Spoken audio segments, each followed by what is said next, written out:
Okay. Um, Excuse me. I'm kind of continuing on here. I don't know how long I got. Anyway, I did find some of my old books, so I'm going to share a little bit with you. If I can get my stuff straight here. Here's a little haiku poetry. Uh, Basho was one of the monks, and he put year-end reveling. Still in Pilgrim's Cape must I roam my endless road. Another one, on the long last road, when I fall and fail to rise, I'll bed with flowers. Another one. Oh, here's one of mine. The ugly face of fear stands behind the mask of many faces. I watch it in the crowds, I glimpse it in the city, and often at home it waits within the mirror. Some more. Like all good teachers, the world repeats her lesson. Over and over, with wordless variety, she spells the name of love. The highest men are calm, silent, and unknown. Prepared to die at the roadside, he set out on his journey. It's Oriental humor, by the way. Why, when others were winged, was I made snail, to crawl on humblest garden paths, to leave such slender trail? Unable to accept life spontaneously, he was compelled to take it up as a problem. And don't waste precious time now tagging along with me, brother butterfly. For a companion on my walking trip, perhaps a little butterfly. On his garden path, this sparrow scatters pebbles, man forgotten. Okay, that's what haiku was. You would take and get it a picture using your imagination, and then they would bring in a seemingly unrelated thing and connect the two. So that was haiku poetry. That's a little bit of Zen. These were all Zen priests that were doing this. All right, here's what I wrote. This is back when I was before the trip.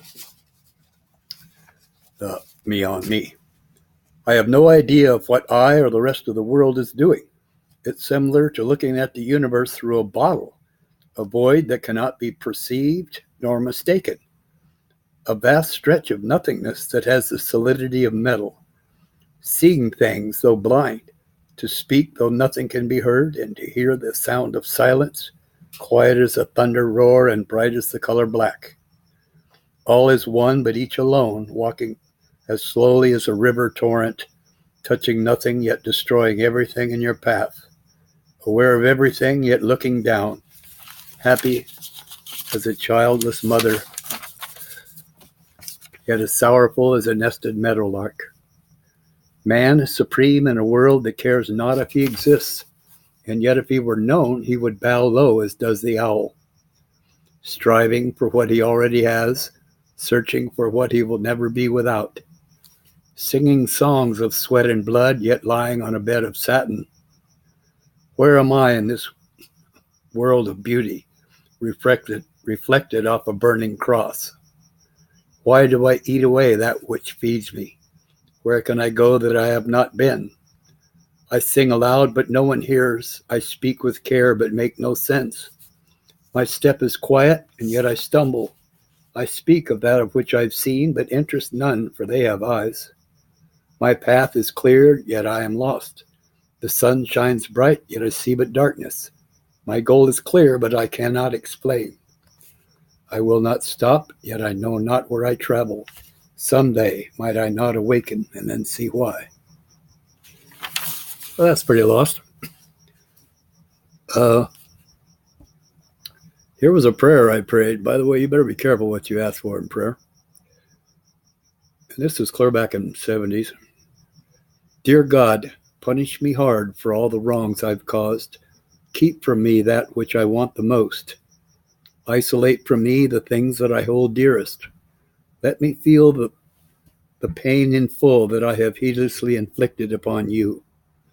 Bar from me all solace, contentment, and love. Wait until I cry in desperation and fall to my knees to pray for death. Then if you see at last I'm ready to follow, do with me what you will. Perhaps then I can find what I blindly search for, Maybe then I can be shown where I was meant to fit in the strange world you created. Perhaps then I can be taught to be humble and honest and to love even that will cause my death. Maybe then I can deepen my ability to appreciate the life you created and the creations of the living you set upon the earth. I offer all the pain, all the loneliness and desolation that befalls me in atonement for the much greater hurt I have caused. Accept my curious interest in life on earth, my want to learn of loving everything as a constant prayer for the forgiveness of my many sins.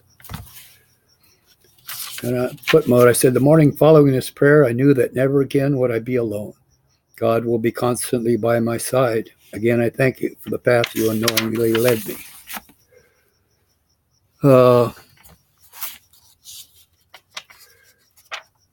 April 12, 1968. It's our anniversary. Although we cannot celebrate, I offer up a prayer for your safekeeping. 3 years ago, I kissed you goodbye. That must have been that girl from high school. 68. All right, some more stuff I wrote. Because you got to realize, I'm trying to get you to see that this wasn't a lame thing. You know, I was serious. I wanted to know. Here's some more. I stand alone in crowded streets and smile through a mask of fear. My fear is deep and never ending. It possesses me in mind and soul. I fear the hurt that others carry, but fear of harm is very small. The fear I carry both night and day, the fear that grips me tight and strong, is the fear that I am not alone, that even those who sing aloud feel deep inside they don't belong. I speak within my bubble of peace, the one created to kill the pains that others carry and throw around that causes hurt, cripples, or maims. It's here I feel safe and sound. It's here I grin and boast. I let the others see my image. I let them get to know my ghost. But now I see I'm not alone. For just a second, I caught a glimpse of someone else peering cautiously from within their bubble and around their ghost. And it says refer to book 2. But that's enough for now. As far as, I was on a quest. I wanted to draw near to God. So, like I said, I'm going to jump. I'm working for Don Rancho, my buddy Tom Small from the military. By the way, it was his plot that I got caught with, and I took the rap. I was ready to get out by then anyway. He chickened out. But while we were working together, I still wanted my own next level of awareness. I thought, okay, I'm a Christian. I'm a believer in Jesus Christ. And I'm a member of the church. Not a very good one. But so I decided I will use prayer to ask God to give me my next level of awareness. So I decided what I was going to do from the moment I woke up until I went to sleep and fell asleep, I was going to start praying. If I had to stop to talk to somebody or at work, whatever, I would. But as soon as they left, I would continue praying. That was my goal. And I'll tell you what, it was amazing. By the third day, I woke up praying. And I could pray. I mean, it wasn't conversational prayer. I'm still just a young sucker. Anyway, it was like the Our Father, the Hail Mary, the Glory Be, the Act of Faith, Hope, and Charity, the dinner prayer, Act of Contrition. That's about all the prayers I knew as far as ready-made prayers. But I didn't think it mattered, and I don't think it does now. He knows before we ask what we really want. So this went on, and this is before I even knew what a novena is. It's a 9-day prayer thing. Anyway, so this went on for 9 days. And it was like, I felt like I was going to be doing that the rest of my life. And that didn't bother me a bit because even then, it's kind of like relationship. I mean, I was being aware of God, keeping myself aware of God. And I'm after something, I'm after my own next level of awareness. So this goes on Saturday, 10th day. I forget where Steve was going. I think he was going back to his parents' house or something. But I didn't have to work. So I get up. This was in, it was in Ontario, and the main drag, which was right up at the corner, is Euclid Avenue. And then they have a big grassy area. There's benches and stuff too. And it's one-way traffic on either side of it. So I just kind of stumbled out there, and I'm praying. I mean, that's my natural mode of being at this point. And there's a restaurant across the street. And I thought, for some reason, I thought, I think I'm going to go have something to eat. So I walked over there and I ordered a dinner salad. I wasn't a big salad eater, but for some reason it sounded really good. So I sat there and ate and prayed and paid, come out, walked halfway across the street onto that grass. It was a nice sunny day. Nobody was around or nothing. So I just laid down in the grass, praying away. And all of a sudden, this is another one of them sketchy things, but all of a sudden it was almost like the sun had been behind a cloud and it had come out. That's how it felt on my eyelids. And I just stopped praying. It was almost like God said, okay, enough of that. Just shut me off. And I had two things. One, I just knew I'd been granted my wish. Because I didn't just stop praying. I got shut off. I mean, I had no desire to even start again. It was like instant. So, I opened my eyes and I'm looking around. Okay, what is it? What is it? What's my next level of awareness? I'm looking at everything with fresh eyes, but I don't see anything different so far. I'm thinking, well, I still don't have no desire to start praying again. So he got tired of that, I guess. Anyway, I looked back across the street on the other side, and there's some malt shop, an ice cream shop. I thought, yeah, I'm going to go have a strawberry malt. So I walked over there, and as soon as I opened that door, there was a girl behind the counter. And I swear to God, I instantly knew what my next level of awareness was, because I felt absolutely blood relative to that girl. I mean, she was as much my sister as Linda or Sandy. I was related to this girl. It is true. We all have the same father.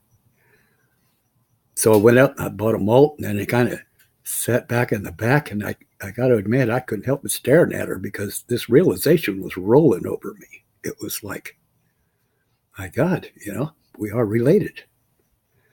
Finally, I got a little paranoid. I'm sure she did too. And I got up and left, and I thought, well, I'm going to put this to the test, So I walked back across the street, and the corner store was a Miller's Sales or something. It was a cheap junk camping store, and my apartment was up above it, behind it. So I walked in there, and there was 5 people working there, and I just, as easy as it pleases, like I was walking up to my brothers and sisters, went up to each one of them and had a nice long conversation with them, and it was true.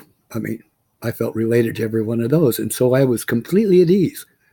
I wasn't trying to impress anybody or pick up on anybody, or they were just my relatives, and I was saying how they were doing. So anyway, that was the other thing. That was a very heavy duty, and I'll be honest with you, that feeling has pretty much stuck with me my whole life. Part of the reason I have no trouble talking to people is because we're all family.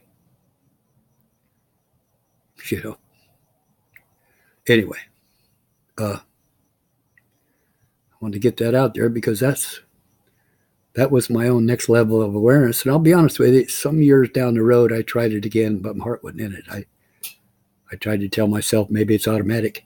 After that big leap, maybe I just didn't have the self-discipline anymore, whatever it was. I never made it, I never could focus and concentrate on constant prayer. Not that it wasn't other things. Okay, so I decided, I'm gonna buy some camping gear, and I did. I bought about $200 worth of garbage. I don't think I have anything. I mean, the pack ripped out both sides on the trip, and I hitchhiked. I had an offer for some people that lived in my apartment building. We're going to go visit somebody in Texas. So I had to ride halfway across the U.S. right off the bat. And I made it to Florida in 3 hours and 26 minutes. No, in 3 days, 76 hours. And I spent $3.25, and that was on food. I mean, so I still had $200 in my pocket and $200 worth of camping gear, which, my God, I think I had an entrenching tool and a poncho. And what else did I have? It was totally, I think I might even had a hatchet. You know, I had a bunch of crap that you don't need at all. But anyway, so I hitchhike. I make it to Florida. I had to go to Fort Benning, Georgia first. Me and that gate guard had some words. I wasn't about to give up my knife, and I was looking for Skip Jacob, and I wasn't about to give him my knife, you know. I said, look, buddy, I'm not in the Army. I'll wait outside here, but you ain't getting shit off of me. I'm pretty cocky about it as a civilian. Anyway, finally, they found out that he'd taken an early out and gone down to somewhere in Florida. I can't even, Crystal Lake, something. Had gone to work for the police force because he could get an early out. So then I had to turn around and hitchhike down to Florida, and I found him. And by that time, you know, all I really wanted to do was shake his hand. And but as soon as I walked up there, he said, "Are you ready to hit the road, Harris?"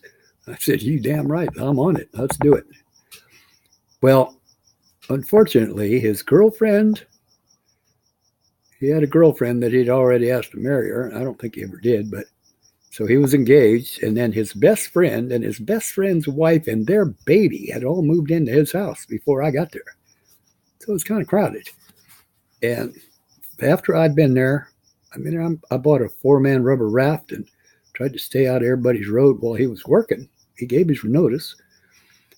And then about a week into that, he grabbed his guitar and he went out and spent a night on the lake by himself. And he come back the next day and he said, "Guys, I'm sorry, but by the end of this day, I want to be living in my house alone." And I said, "All right, buddy, I just want to shake your hand anyway." And I shook his hand and I left. So now I'm headed back to California. And it's funny. I mean, one of the things was I got picked up by a trucker, and he's trying to tell me about he used to hitchhike, how to make some money.